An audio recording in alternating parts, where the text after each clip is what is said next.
یا در مجالس رقص و فساد و در جایی که فحشا و منکر است اونجا رفته شیش نه باش فلانی خفه نشه، فلانی را خفه نساخته لکن الله متعال خفه ساخته، چون در دین الله ضربه زده، در دین الله ضربه زده.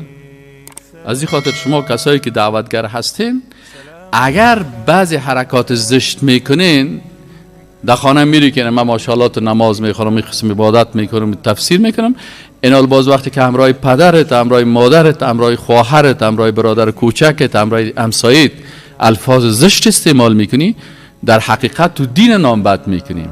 پس مردم میگی خود دیندار است، 5 وقت نماز میره، عبادت میکنه.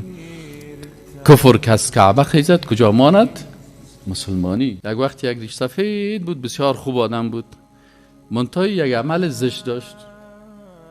عمل زشتش چی بود؟ ای کم کم نسوار میکرد. یک روز میره آسایی که دیدیم که تو دی پت از پیشری 8-9 نفر دیگه در اتاق هستن، یه متخف کرد، کمک نسوار گرفت و پتو کرد از رفیقای خود انداخت. باز ما برش گفتم که نسوار میکشه، گفت والا عادت بد است، مبتلا شدیم، کوشش میکنم که رهایش کنم. گفتم خیلی چرا دیگه نمیکشی؟ گفت نمیخوایم که مجاهر باشم. گفت نمیخوایم که مجاهر باشم. مجاهر چی معنی؟ یعنی گناه را جهر میکنه تا دیگرها هم تشویق به او گناه شوند. گناه کرده یا قصهش هم میکنه یا خود عمل چی میکنه پیش روی مردم انجام میده. پس این گناه ازی دو چند است.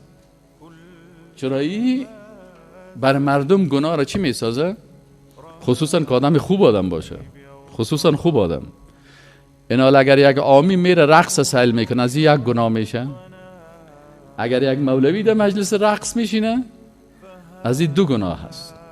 چرا باز مردم میگه که وقتی که مولوی صاحب سعی کنین و چی شخصیت خوبی هست و چی عالم است، چی بزرگوار است، وقتی که تو مجلس شش در حقیقت او عمل زشت بر مردم حلال نشان میده. متوجه هستین؟ این باز بسیار خطرش دینی است که عمل زشت بر مردم حلال نشان میده. چرا حدیث رسول الله هم کسی که حدیث قولی است، یکی حدیث فعلی هست، یکی حدیث تقریری هست. مثلا پیش رسول الله هم اگر کسی یک عمل ناروا را میکرد، رسول الله هم برش نهی میکرد، میگفت نکوی کارا، چرا این کارا میکنی؟ نکوی کارا. یک کس پیش روی یک کس توصیف یک دیگر را میکرد، برش گفت قتل تا اخاک، کشت برادرت. پیش روی کس توصیفش نکن، توصیفش میخوای بکنی پشت سرش توصیف بکن. متوجه هستین؟ این حال اگر یک کس یک عمل میکرد و رسول الله صلی الله علیه و سلم او را نهی نمیکرد، پس او چی گفته میشد؟ حدیث تقریری. یعنی رسول الله صلی الله علیه و او را تقریر کرده، تایید کرده، گفته درست است، خلاص به نام حدیث تقریری ما و شما در اصول حدیث میخوانیم. اگر یک عالم و انسانی که در جامعه من ایس عالم و من ایس دیندار هست اگر این کار میکنه، پس در حقیقت امو ما برای مردم چی میکنه؟ تقریر میکنه. بسیاری وقتا ما در کشور وقت بعضی کارهای رو ممانعت میکنیم، باز انتقاد مردم چیست؟ بازو میگه خواه تو این نانه که نمیخوری روز 3، میگی نان یتیم است و نان بیچاره هست و نان فقیر است و پروا نداره، خیلی فلان فلان فلان فلان فلان فلان اونا عالم نیستن. پس در حقیقت برای جاهل و عالم چی کرده؟ کار زشتشه حلال ساخته، برشان تقریر کرده. چرا این رفته همیشه در مجلس همراه از اونا امین نانی که ناروا هست مال یتیم است امیر خورده رفته.